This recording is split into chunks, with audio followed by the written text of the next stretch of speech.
오늘은 시편 39편 1절로부터 7절까지의 말씀을 가지고 한 뼘 길이만한 인생이라는 제목으로 함께 하나님의 말씀을 나누고자 합니다. 시간의 절대량은 변하지 않겠지만 우리가 느껴지는 체감은 좀 다른 것 같아요. 그래서 시간이 지나고 사람은 나이가 들수록 이 체감 속도가 점점 빨라지는 것을 느끼고 살아가고 있는 것 같습니다. 그런데 독특한 하나의 또 시기가 있었죠. 만나이 계산으로 너무나도 빠르게 갈아갔던 그 시간들이 갑자기 브레이크가 걸린 것처럼 1살 또는 많게는 2살이 역으로 돌아갔다, 젊어졌다라는 기쁨을 잠깐 누리는 것처럼 했지만, 그럼에도 불구하고 여전히 우리가 받는 그 시간의 빠름은 여전히 빠른 것 같아요.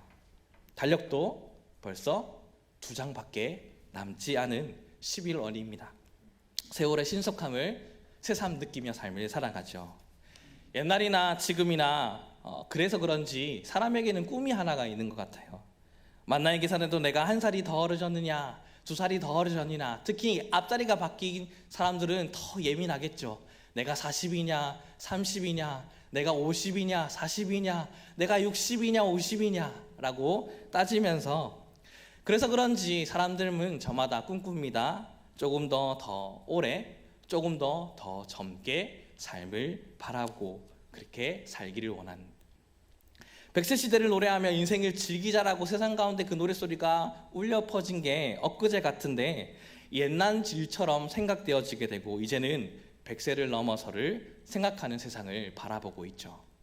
하지만 110, 120세 아니 그 이상을 산다 할지라도 사람은 제약을 가지기 마련입니다. 어떤 제약요?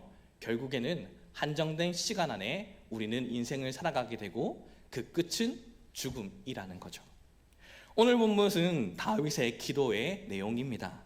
다윗은 우리가 너무나도 잘 알다시피 이스라엘의 최고의 왕으로서 인생을 파란만장하게, 그리고 누구보다도 인간적으로, 그리고 때로는 누구보다도 화려하게, 그리고 멋지게 인생을 살아왔던 사람으로 우리는 익히 잘 알고 있습니다.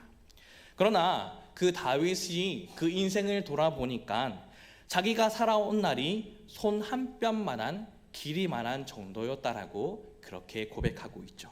우리 다시 한 번 더 본문 시편 39편 5절의 말씀을 함께 한 목소리로 읽어보도록 하겠습니다. 시작. 주께서 나의 날을 한 뼘 길이만큼 되게 하시며 나의 일생이 주 앞에는 없는 것 같사오니 사람은 그가 든든히 서 있는 때에도 진실로 모두 허사뿐이니이다. 아멘. 다윗은 자기 생이 대단히 짧다는 사실에 그래서 인생의 연약함을 깨달았습니다. 그는 인생을 가리켜서 그래서 나의 날을 한 뼘 길이만큼 되게 하사라고 고백하고 있죠. 아주 작고 한 뼘이라면 결국엔 이 손에 잡힐 만한 것이 바로 우리가 살아가고 있는 인생이고, 세상이 아무리 노래하고 즐겁게 살아가자, 오래오래 살자, 100세, 110세, 120세를 노래한다 할지라도 결국에는 소나기에 잡힐 만한 아주 작은 인생이라는 겁니다. 우리도 한번 돌아볼까요? 인생을 80년이라고 가정해 봅시다. 그리고 그것을 계산했었을 때에 부모의 그 보호 안에서 자라왔던 그 시기를 20년 동안의 그 기간으로 보고 성장하는 기간으로 삼습니다. 그때는 내가 하고 싶은 것도 잘 하지 못할 때이고, 나에게 가진 것이 없기에 그 능력을 잘 발휘할 수 없고, 아직 커 나갈 시기에 그것을 다 발휘하기란 어려운 시기입니다. 그것이 한 20년 정도 된다 치고, 그리고 우리가 그냥 살아갈 때에 잠을 안 잘 수 없죠. 수면 시간을 한 20년 정도로 잡아봅시다. 그리고 우리는 어떠합니까? 잠만 잡니까? 먹습니다, 마십니다, 즐깁니다. 그 시간에 의미 없게 그렇게 살아갈 수 있지만 때로는 의미 없이 허투루 그 시간들을 보낼 때가 많죠. 그 시간을 한 10년으로 계산해 볼까요? 그리고 죽기 전에는 아마도 모든 사람이 최상의 컨디션으로 가장 건강한 육체로 죽기는 어렵습니다. 그래서 내가 하고 싶은 일들을 다 하지 못하고, 그렇게 내가 달리고 싶을 때에 달리지 못하고, 내가 걷고 싶을 때 걷지 못하고 내가 올바르게 숨쉬고 싶을 때에 숨쉬지 못하는 그 시간들을 우리가 한 10년 정도로 바라보며 그 죽음을 다가오는 것을 기다린다고 생각해 보십시오. 그리고 이것저것 빼고 보면 열심히 살아가고 아무것도 못하고 그런 시간들 속에서 그나마 내가 의미 있고 사회에 기여하는 시간들을 볼 때에는 한 80년의 인생 중에 20년 정도 그렇게 되지 않을까요? 이거는 대략적인 겁니다.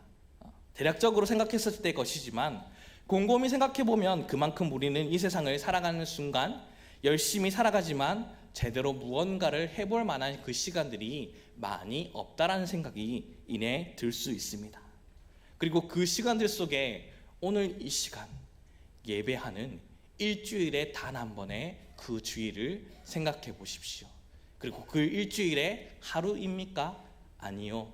짧게는 오늘 이 시간 드려지는 1시간, 2시간 예배 드리는 이 예배가 우리 삶의 전부라고 생각해 본다고 한다면 내가 하나님 앞에 당당히 저 일주일 동안 하나님 앞에 예배 드리며 열심히 한번 예배 드렸잖아요 라고 당당하게 고백하였던 나의 고백이 얼마나 하나님 보시기에 작겠습니까?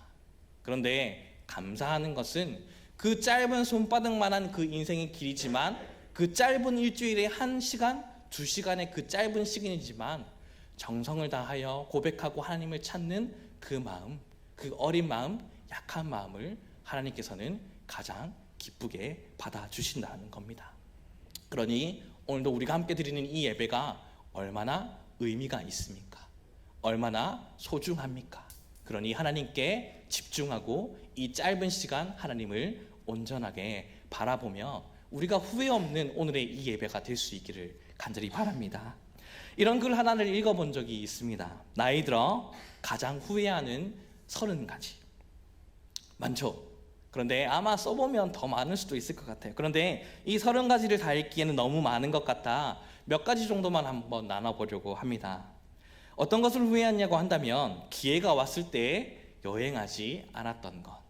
자, 많은 성도님들이 좋은 날씨 가운데에 많은 여행들을 떠나셨고 다 나온 걸로 알고 있어요. 그 여행에 간 이유가 정말 앞으로는 여행 갈 수 없을 것 같다라는 생각이 들어서 최선을 다해서 그 발걸음을 다녀왔던 것 같죠. 왜냐하면 나이 들수록 여행하는 것이 내 몸이 내 마음 같지 않기에 시간도 또 내가 가진 재정도 한정이 있기에 부지런히 남은 여생 속에 여행을 한번 다려보려고 하는 것 같아요. 이 이야기는 성지순례단의 22명이 그 성지순례를 떠나기 전에 짐을 열심히 신고 목사님 저 MTV 활동을 열심히 했어요. 그리고 이 캐리어를 보면서 목사님 이 캐리어가 어떤 캐리어인 줄 아세요? 10년 동안 제가 열심히 이것저것 다니면서 저에게 굉장히 의미 있는 캐리어입니다 라고 하면서 자신의 이야기들을 하나씩 들어보는 우리 성도님들의 이야기를 들어보면서 그래도 목사님 이제는 마음은 굿뚝 같지만 예전 같지 않더라고요. 그래서 지금 한번 마지막 가보려고 해요. 산악자전거 활동을 10년 동안 넘게 했지만 계단을 내려가는 것이 한 번에 내려가고 마음이 굴뚝 같지만 이제는 힘들더라고요 라고 하시면서 그 인생을 돌아보며 이야기를 했던 우리 성도님들도 있으셨습니다. 아마 이 이야기를 들을 때에 우리 성도 여러분들도 동일하게 동의하실 거라 생각이 듭니다. 또 후회에 이런저런 평범한 답들도 있었지만 이런 것들도 있었습니다. 어떤 것을 후회하냐면 선크림을 바르지 않았던 것도 후회했다고 합니다. 왜 후회했을까요? 주름, 주근깨, 피부암 그런 것들이 뒤늦게 나타나니까 이거 어떻게 이렇게 하면서 진짜 발라놓을 걸 피부에 빨리 좋은 것 양보해 볼 걸 이라고 하면서 그것들에 대해서 후회했다라고 합니다. 여러분 늦지 않았습니다. 지금이라도 열심히 발라보십시오. 저부터 열심히 발라야 되는데 저는 아무것도 바르지 않아서 집에서 많이 혼나고 있는데 열심히 부지런히 한번 발라보도록 하려고 해요. 또 하나 후회하는 것은 치아를 무시했다라고 합니다. 칫솔질도 하고 치실도 열심히 할 것, 정기적으로 닦을 걸. 그래서 나중에 틀니를 하고 보니 음식 맛있는 거 뜯고 맛보고 즐기는 것이 예전 같지 않아 라는 것들을 많이 후회했다고 합니다.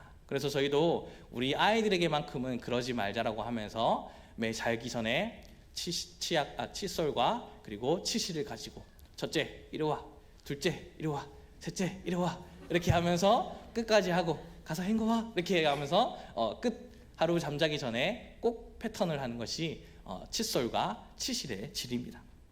여러분도 후회가 더 늦기 전에 열심히 하십시오. 또 하나 후회했던 것이 있다고 한다면 할머니, 할아버지, 부모님이 돌아가시기 전에 질문하지 않았던 것, 그리고 이야기하지 못했던 것.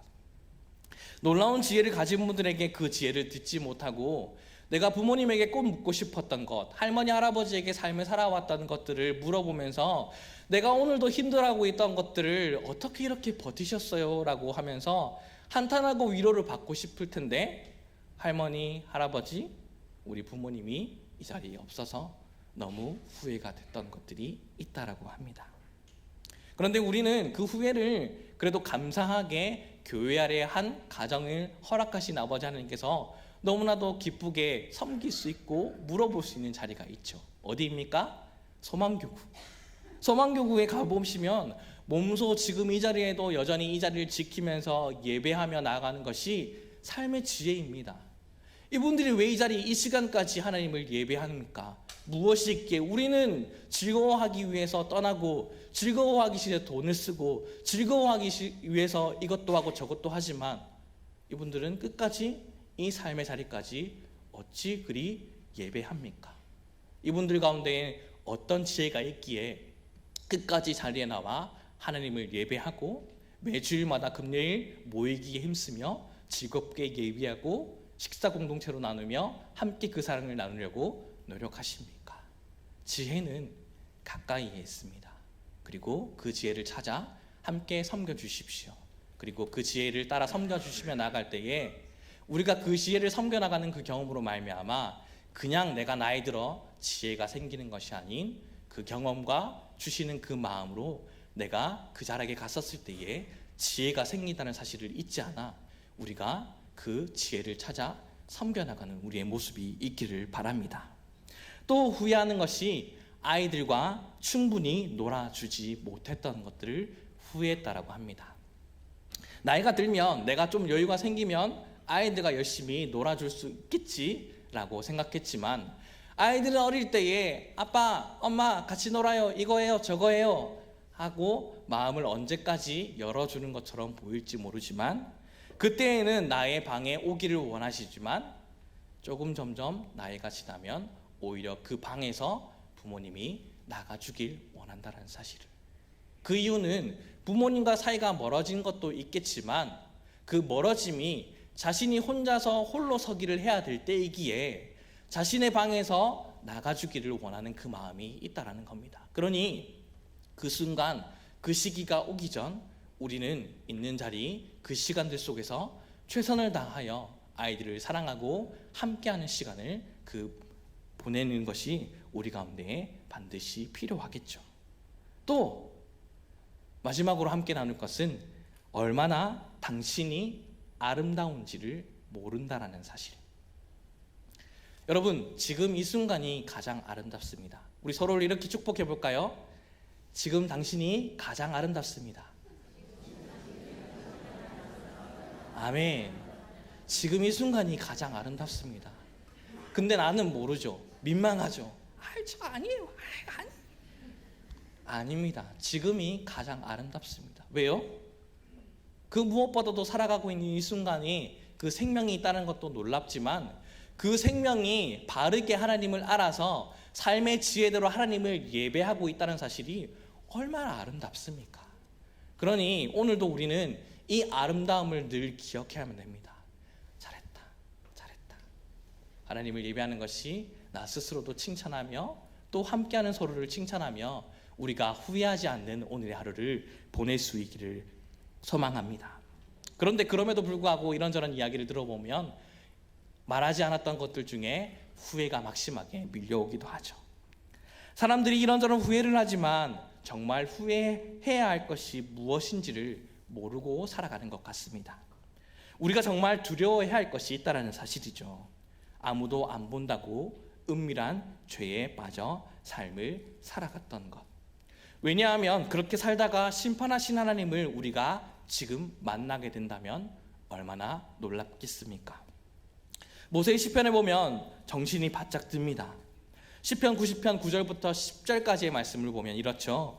우리의 모든 날이 주의 분노 중에 지나가며 우리의 평생이 순식간에 다하였나이다. 우리의 연수가 70이요 강건하면 80이라도 그 연수의 자랑은 수고와 슬픔뿐이요 신속히 가니 우리가 날아가나이다. 아멘. 누구나 죽을 때가 되면 인생이 얼마나 짧고 허무한지를 알게 됩니다. 그런데 허무함 정도가 아니죠. 그 허무함을 넘어서 말할 수 없는 두려움이 엄습합니다. 은밀하게 죄를 짓고 살아갔다는 것에 가슴을 치며 후회합니다. 이것을 꼭 죽을 때 가서야 우리는 깨달아야만 합니까? 지금 이 순간 가장 아름다울 때에 가장 아름다운 시간에 눈을 뜨시길 바랍니다. 그래서 오늘도 우리는 말씀을 듣습니다. 그럼 우리는 어떻게 해야 합니까? 지도자 모세는 하나님을 바라보았습니다. 90편 1절부터 2절까지의 말씀에 이렇게 기록하죠. 우리가 함께 한 목소리를 읽어보겠습니다. 시작. 주여, 주는 대대에 우리의 거처가 되셨사나이다. 신이 생기기 전 땅과 세계도 주께서 조성하기 전 곧 영원부터 영원까지 주는 하나님이시니다. 아멘. 이처럼 하나님을 바라보고 사는 것, 이것이 정말 지혜입니다.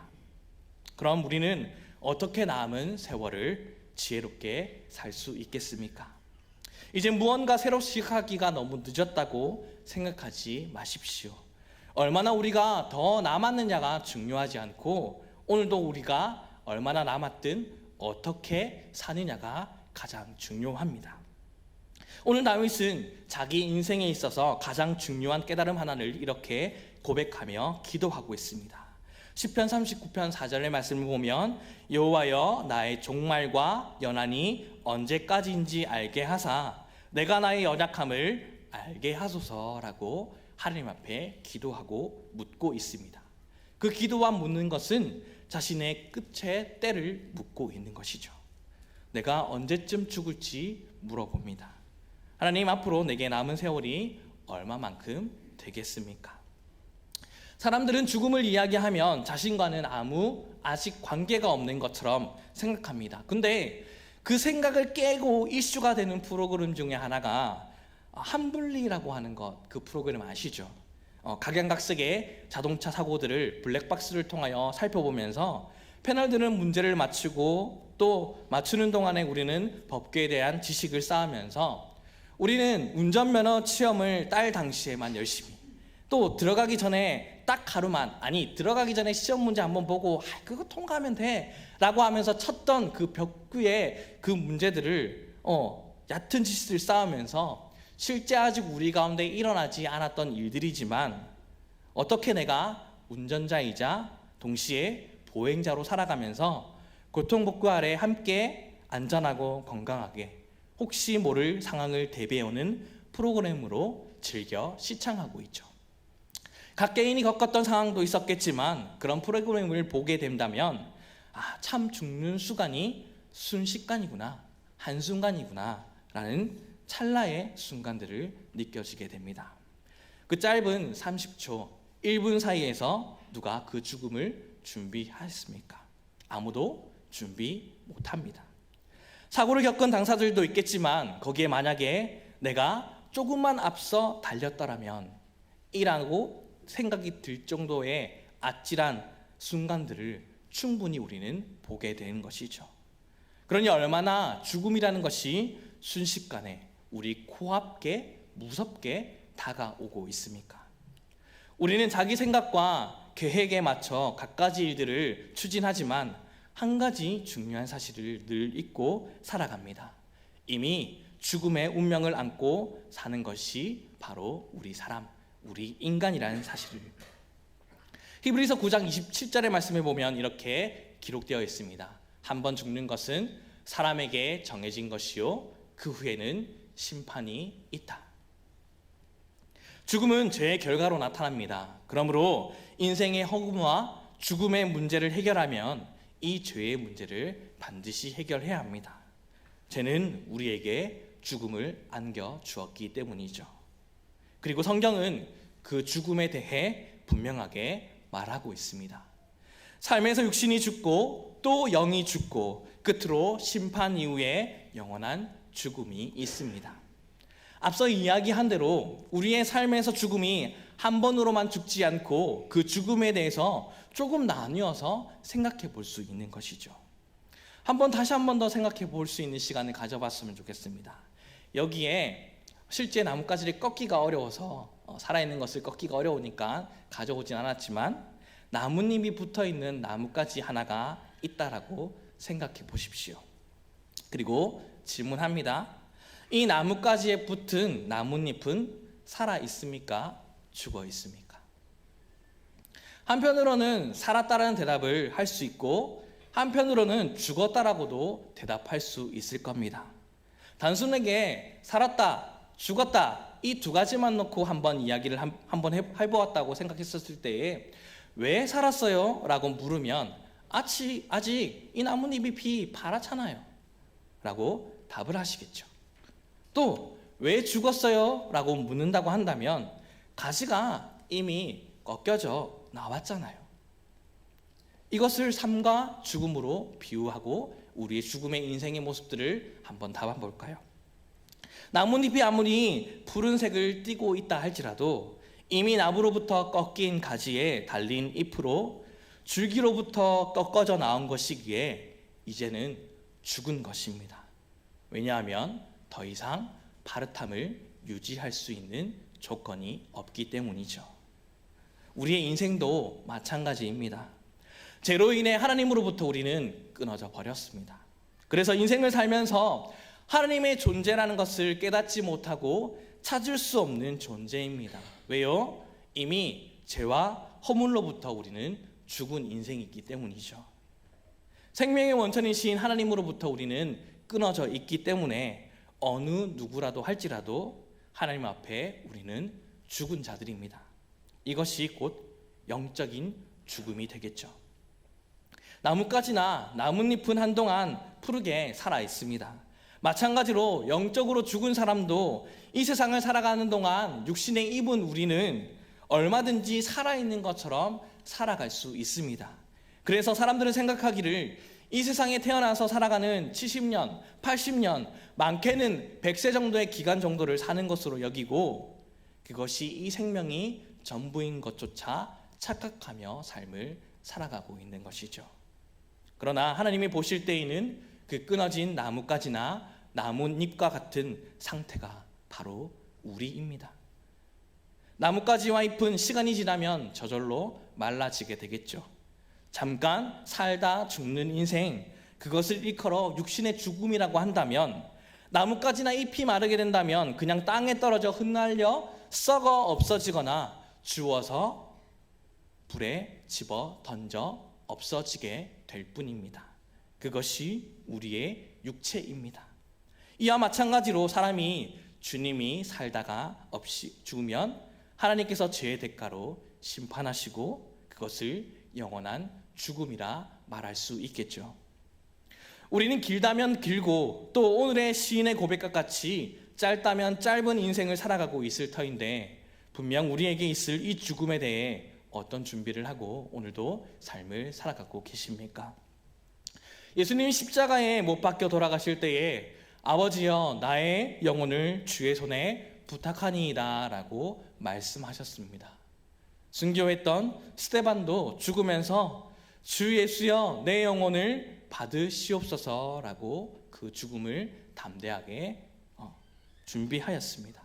철저히 죽음을 준비한 사람이만이 할 수 있는 이야기겠죠. 그러나 준비가 되지 못한 사람은 두려워하다 죽습니다.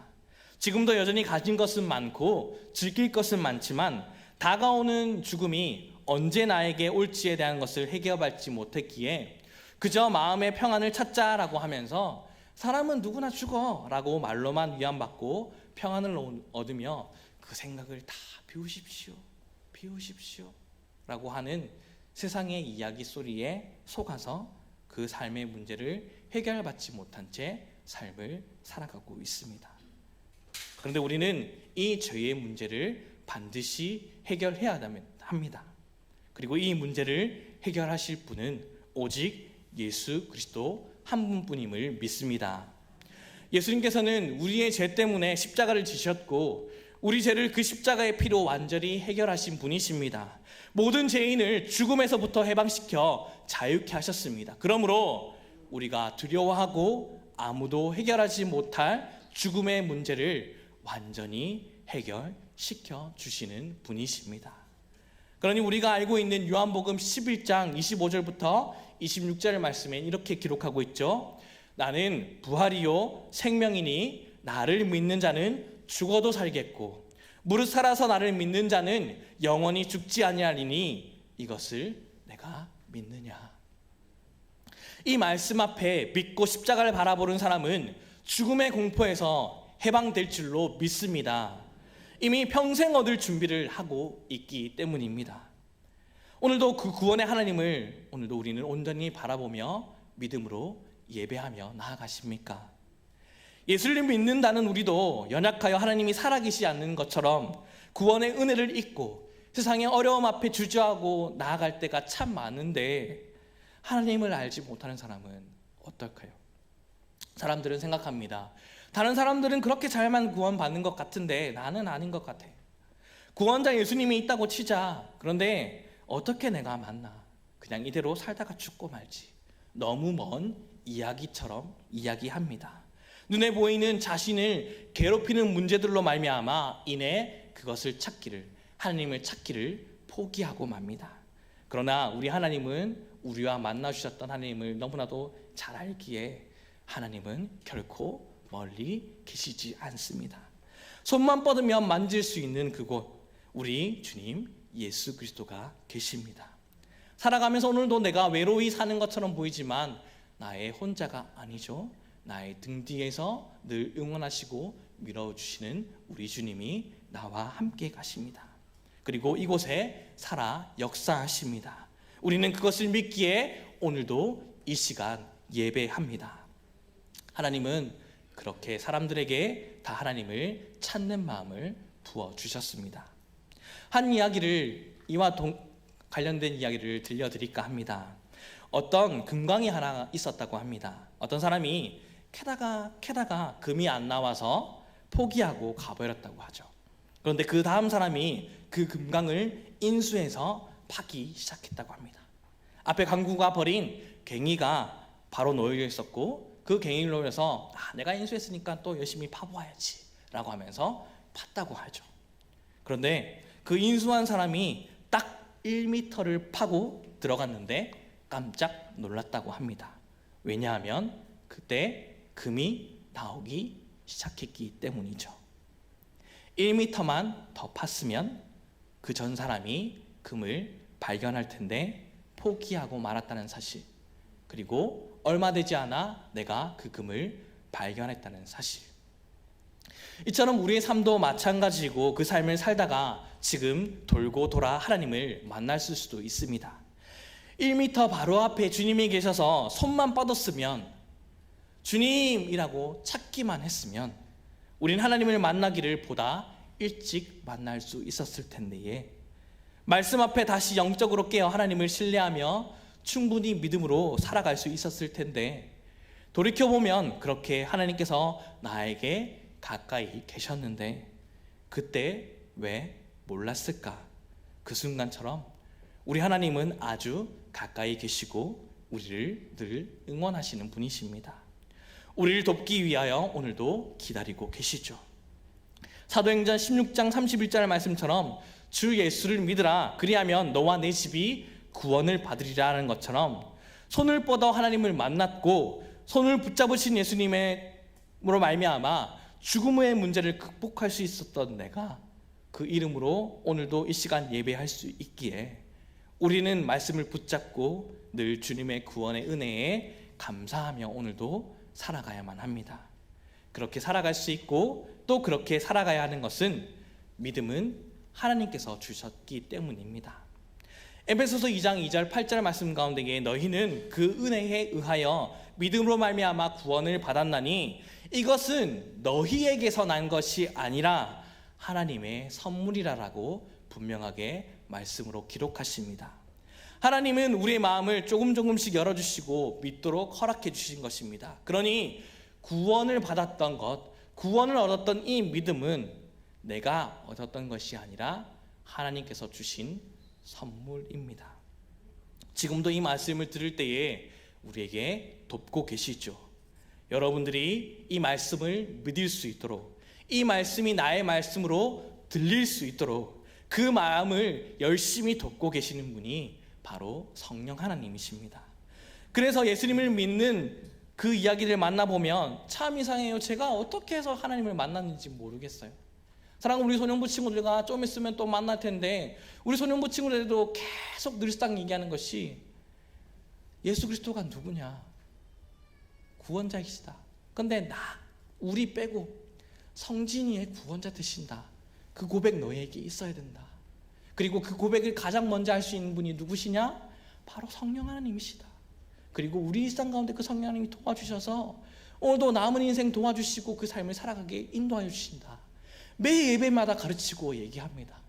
그 습관이 붙어 우리 친구들이 지금 감사하게 그 이름으로 고백하며 도윤이, 성진이 함께 고백하며 그 이름을 고백하고 있습니다. 여러분도 그 첫사랑, 그 믿음 기억하며 그냥 보편적인 그런 이름 말고 정말 절실하게 성진이의 하나님을 오늘도 기억하고 예배하고 계십니까? 말씀을 듣고 오늘 예배하는 우리는 이제 한 뼘 길이만한 인생길에서 그 은혜를, 그 구원을 선물로 받았다는 사실을 다시 한 번 더 말씀을 통하여 깨달았다고 한다면 우리는 반드시 해야 할 일이 있습니다. 다름이 아니라 예수님이 없어 한 뼘 길이만한 인생길에서 두려워 떨고 있는 세상 가운데에 우리를 통해 마음을 열라고 두드리는 통로가 되어주는 것이죠. 주일 예배하는 우리가 다시금 삶으로 나아가 동일하게 그 자리에서 예배하는 것입니다. 그러니 오늘도 다시 한 번 더 말씀 앞에 새롭게 되어 오늘도 이 아침 우리가 하나님 앞에 예배하는 것입니다. 그런 우리가 죄 용서함을 받고 영원히 사는 영생을 누리도록 예수 그리스도의 이름을 주시고 예수 그리스도 안에서 믿음으로 살며 가슴 벅찬 천국의 삶을 한 뼘 길이만한 인생길에서 하나님의 뜻과 나라를 이루며 참 의미 있는 삶을 살아내기를 주님의 이름으로 축원합니다.